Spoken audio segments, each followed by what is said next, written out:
Sometimes I sit with older friends and family, and I hear the same sentence whispered over and over again. Well, I guess that's just old age. The thinning hair, the stiff joints, the skin that feels drier no matter how much lotion you use, the restless nights, the little aches that creep in and stay longer than they used to. And when I hear that, I don't just hear words. I hear the quiet resignation behind them. I see the way someone avoids looking in the mirror too long, or how they rub their hands together, almost embarrassed, when their skin feels rough or spotted. I know that feeling, that slow loss of confidence, that voice in the back of your head saying, "This is just how it is now. You're getting older." But what if I told you maybe it's not all just old age? What if I told you that hidden in plain sight, in your spice cabinet, in your fruit bowl, even in the peel of a banana you almost threw away, there are answers. Quiet, humble answers. Remedies that our grandparents trusted, that modern science is now finally catching up to. And here's the part that makes my chest heavy. Recognizing these simple truths now could save years of discomfort later.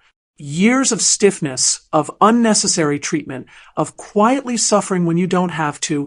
Because here's the truth, the body doesn't betray us as much as we think. Often, it's just asking for something we've overlooked. And by the end of this video, I promise you'll walk away with 5 natural solutions you can start using today. Some of them will sound familiar, but in a whole new light. Others will surprise you. And one of them, I guarantee, will challenge what you thought you knew about aging. So, before we dive in, I want you to pause with me for a second. Take a breath. Place your hand over your heart. Feel that steady beat. That is life. Still strong, still capable of renewal. And if you're here because you want to care better for yourself or for someone you love, then I want you to drop a quick "I'm here" in the comments. Because this isn't just information. This is community. And no one deserves to walk through this season of life feeling alone. Now, let's ground ourselves with some powerful truth. According to Dr. Andrew Weil, one of the pioneers of integrative medicine, the herbs and plants many of us overlook, rosemary, cloves, bay leaves, they've been used for centuries in traditional healing. Not just as flavor, not just as ritual, but as medicine. And here's the kicker. Modern research is finally proving that those old traditions weren't just folklore. They were wisdom. Yet, studies show that nearly 70% of older adults today are missing out on these protective compounds. 70%. That means most seniors are living with silent deficiencies that could be addressed with the simplest of remedies. And here's the myth I need to break right now. Better health in your later years doesn't always mean expensive treatments, endless prescriptions, or chasing after miracle cures on late-night TV. Sometimes the answers are humbler. Sometimes they're already in your kitchen. Losing hair isn't just about vanity. It's not just strands on a pillow or a widening part in the mirror. For many of us, it feels like losing a piece of ourselves, a piece of identity, confidence, even youth. I've seen men avoid family photos because the camera feels cruel. I've seen women wear hats indoors because they feel their hair no longer frames their face the way it once did. And I've heard the silence, the unspoken ache, when someone says, "Well, I guess this is just part of getting older." But what if it isn't? What if hair loss and thinning isn't only destiny, but partly neglect? The body's way of whispering that it needs more nourishment, more circulation, more care. Let's start with 2 quiet heroes you probably have in your kitchen right now. Bay leaves and cloves. Most people think bay leaves are just flavor for soup, but hidden in those leaves are compounds that encourage blood to flow more freely. And for hair, blood flow is everything. Because every strand begins with a follicle, a tiny root that lives only if it's fed. If blood isn't reaching that root, the strand weakens, thins, and finally gives up. Bay leaves help reopen that pathway. Cloves add something different. They're packed with antioxidants, little guardians that protect those follicles from damage. Dr. Mark Hyman calls spices like these micronutrient powerhouses because they may look small, but they're loaded with compounds that protect and repair. When you combine bay leaves and cloves and olive oil and let it infuse, you create not just a cooking ingredient, but a hair elixir. Massage it gently into your scalp, let it sit, and what you're really doing is feeding the roots, reminding them they're still alive, still capable of growth.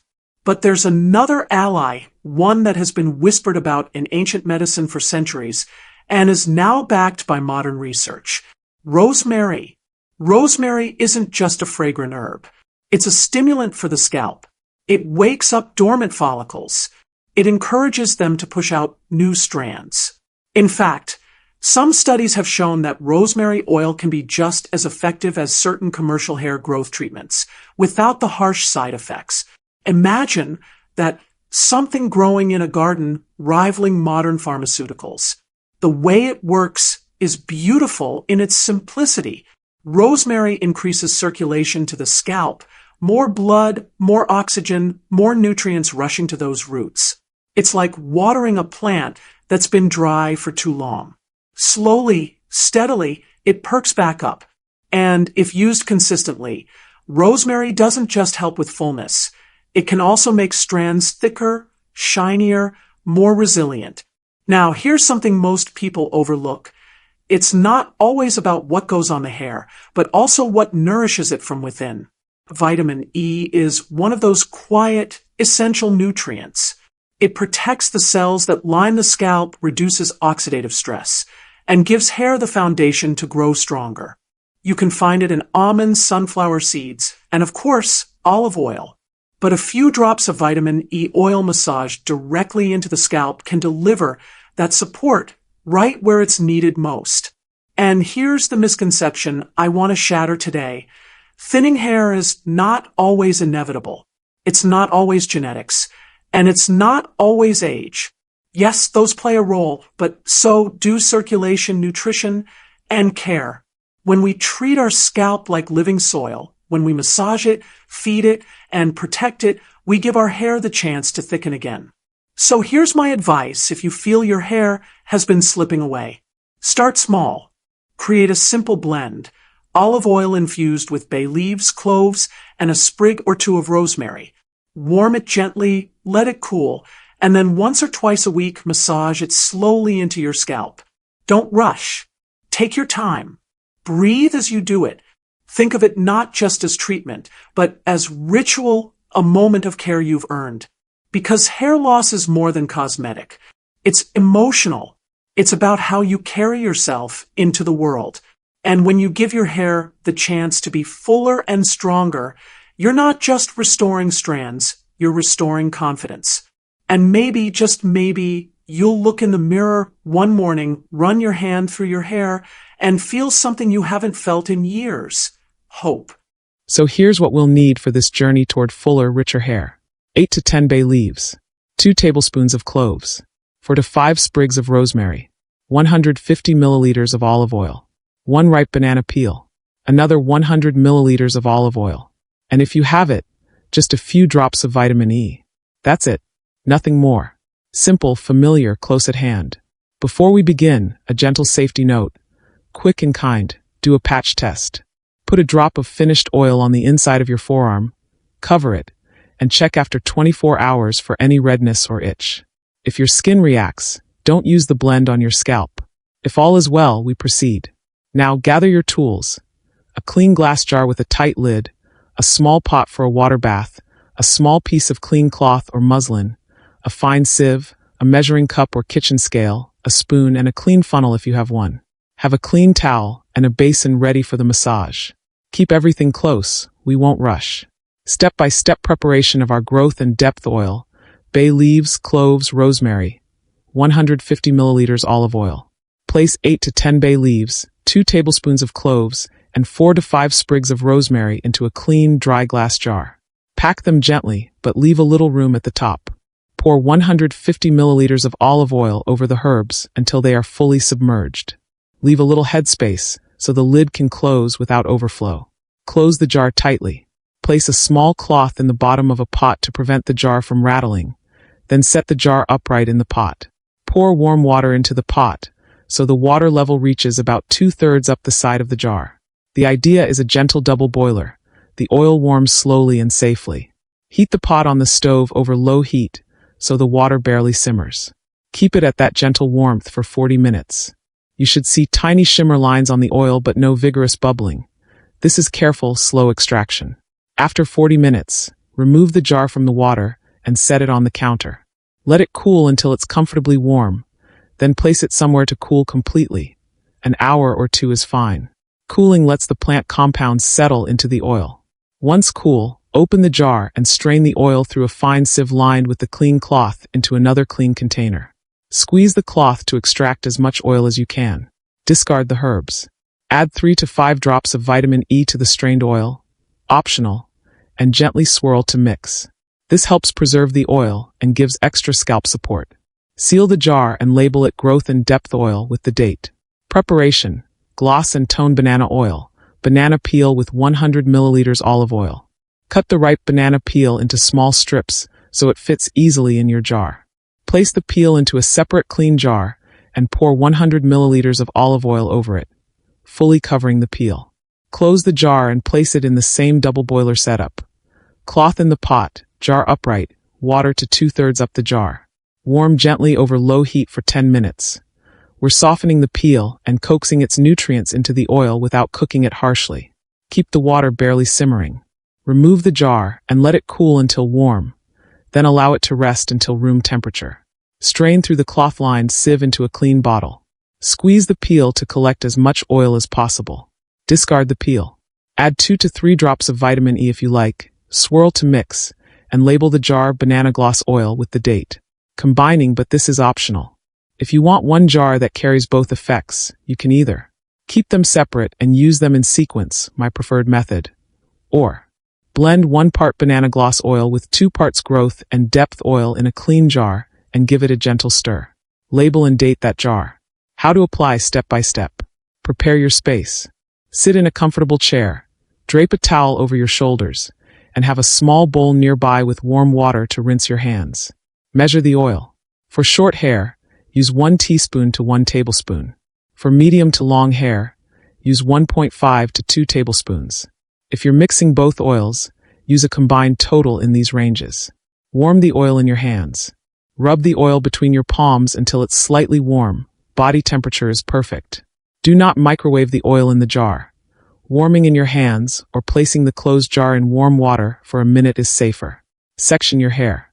Part in the middle and create gentle sections with your fingers so you can reach the scalp evenly.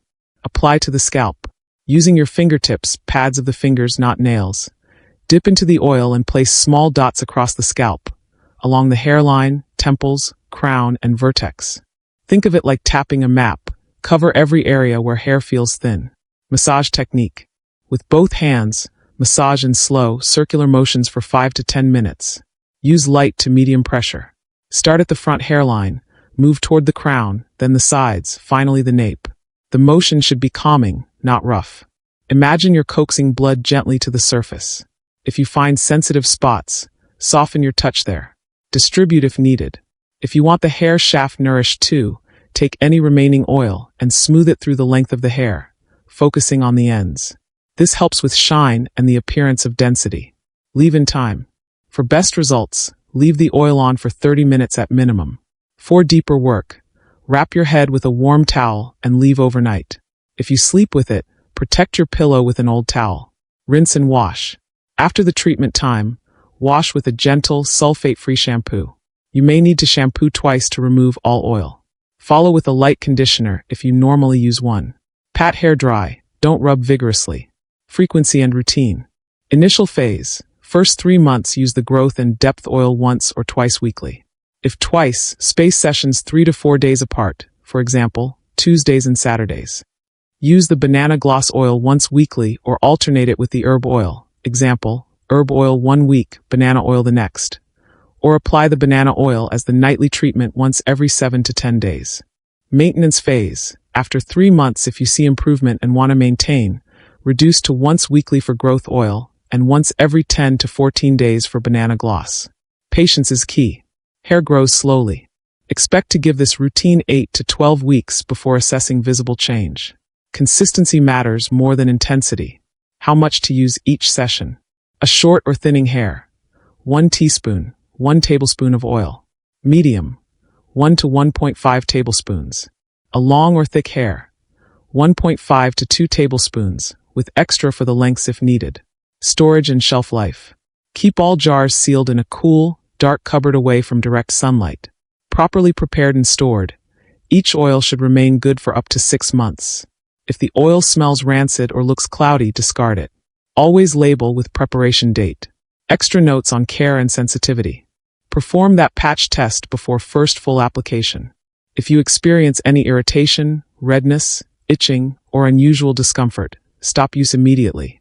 Avoid getting oil directly into the eyes. If it happens, rinse with clean water. If you take blood-thinning medications or have a medical condition of the scalp, check with a healthcare provider before using topical treatments regularly. Small rituals that help results. Make the massage a quiet, unhurried moment. Breathe slowly while you do it. The relaxation itself helps circulation. Track your progress with photos every 4 weeks. You'll appreciate small changes over time. Pair this topical routine with gentle scalp stimulation on non-treatment days. 1 to 2 minutes of light fingertip tapping to keep blood moving. You know, as I walk you through these steps, I can't help but think about how many of us have watched someone we love slowly lose pieces of themselves, starting with their hair. Maybe it was your mother brushing strands from her collar, pretending not to notice. Maybe it was you catching your reflection and wondering when everything began to thin. Or maybe it was that quiet fear that no one really talks about. The fear of looking older than you feel inside. It takes a toll, not just on the way we look, but on the way we see ourselves. And I want you to know this. You're not imagining it. You're not overreacting. And you're certainly not vain, caring about your hair, wanting it to stay full, dark, and alive is really just another way of wanting to hold on to your confidence, your identity, your dignity. But here's the part that matters most. You are not powerless. Not anymore. You now have tools, remedies that work with your body instead of against it, small rituals that bring life back to the scalp, shine back to the strands, and hope back to the mirror. Even one gentle massage, one drop of warm oil, one moment of saying, "I'm worth this," can make tomorrow feel a little lighter. Aging doesn't have to mean fading. It can mean learning, adjusting, reclaiming, and you deserve every bit of that strength. Before you go, I want to ask you something important. Have you seen these changes in yourself or someone you care for? Has thinning hair affected your confidence? Or theirs? Tell me in the comments. This is a safe place, a community of people who are learning, healing, and supporting each other. Share your story. You never know who it might comfort or who might comfort you right back. And if this video helped you, even in a small way, I hope you'll consider subscribing. We're building a space where health makes sense, where remedies are simple, where aging is not something to fear, but something we walk through together, hand in hand. Every week, we break things down clearly, gently, and honestly. No confusion, no judgment, just support. Thank you for spending this time with me. Thank you for caring for yourself and for allowing me to walk beside you on this journey. Stay informed, stay hopeful, stay kind to yourself, and I'll see you in the next one.